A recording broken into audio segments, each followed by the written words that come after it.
Hello, Chili guys here after quite a long time. To be quite honest with you, there's a few factors involved. Number one, it just seems silly to just continuously do an update every so many months when it's like here's the plant again, here's the plant again. So it's sort of doing, if we think there's quite a big stage, then we might do one. And the second reason is I don't live here anymore. yes. So we've now have a doctor in the house, as it were. Yes, we do. Although I don't want to hear your medical complaints. I'm Yes, not that kind of doctor. Not that kind of doctor, and he's moved to Loughborough, so it's a bit of a pickle to get things done unless I do them on my own, which I suppose I could, so it's just me being lazy. Anyway, without further ado, this is an overwintered plant, which you may have seen in the previous video. It looks all wilting and stuff because it's quite warm. It's been watered, and I might give it some more water. I've heard that people recommend to actually water it during the evening when it's not so hot, but I think that if your plant is probably desperate need for water, that you probably should, because it sometimes perks up at night. I'm not too sure what the reason is, but I've heard that night is a good time to water. Vaguely half remembered something about during photosynthesis the stomata on the underside of the leaves have to be open or closed or something. Basically, yeah, the plant has a day and night cycle, and when it's at night it seems to be happier. This is the Autopot system, which Mark has inherited. Yeah, and this is just a normal bucket which you can get for like if you're doing your weight of protein. It's not a normal bucket. We heavily modified it with yeah, a little hose coming I up. believe there's probably a video somewhere, and if you want to see it, I will send you a link to it.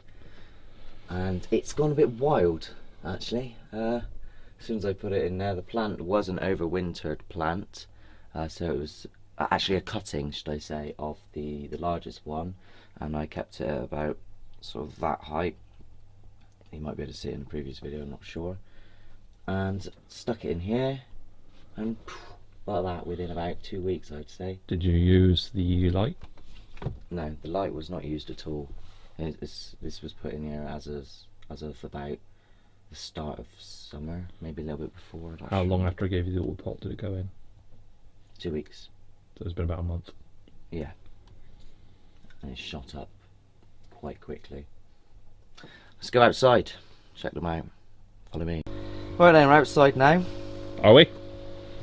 No. I wish you'd tell me these things. It's 28.9 degrees. It sort of waves between 25 to 30 in here. If it actually does, for whatever reason, go below 20, I've got a heater at the back now, which is plugged into the thermostat here, and another heater here, which is also plugged into it. Which I usually put that down there, but it's not on at the moment. This is the overwintered plant, which it does look very pale. It does have one chili as far as we can find. You can see that. Might get a lot of rustling from the leaves. I can't get this focusing, but there is chilies growing on this one. Is there more than one? Is there? I'm not sure. Maybe it is growing flowers. I'm thinking it could potentially put more out.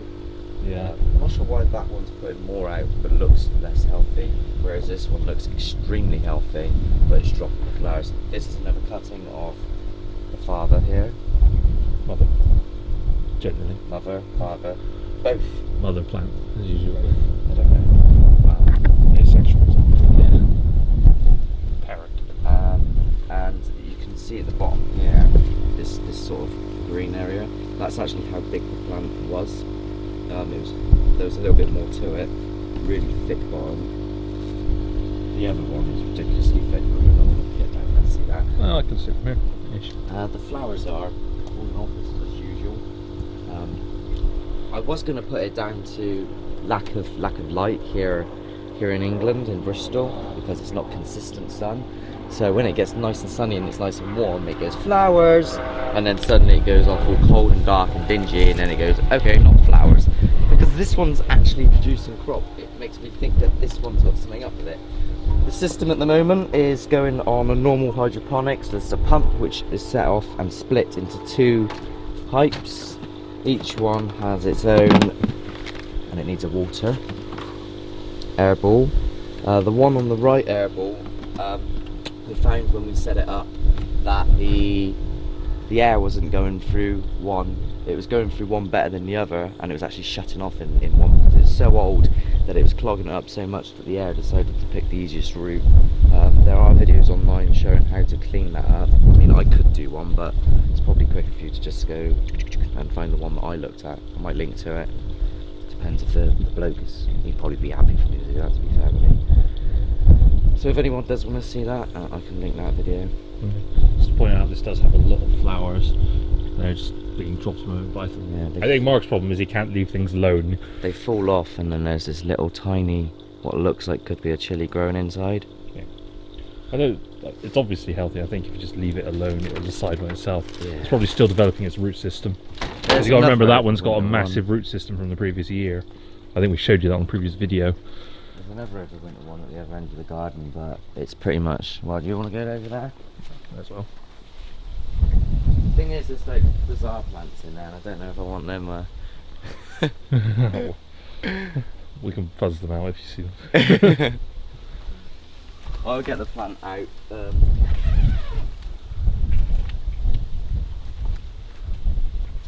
Yeah, I'm sort of sharing this greenhouse with all sorts of things, so just want to stick to the chilies.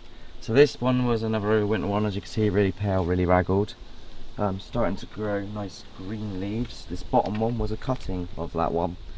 I think the best thing to do is, when it's going to get to sort of winter or cold stage, is to take your best plant, make cuttings from it, and then preserve the cuttings over winter, opposed to trying to preserve an entire plant, because it just takes up far too much energy for the plant. Well, no, they should be the same, but yeah, effort. Yeah, and that's about it. So until I decide to either show you something specific or do something else, then just, if you haven't seen the other videos, just look back on those as well, because there's a lot of information in those. And thanks for watching. Bye. Thanks. Bye.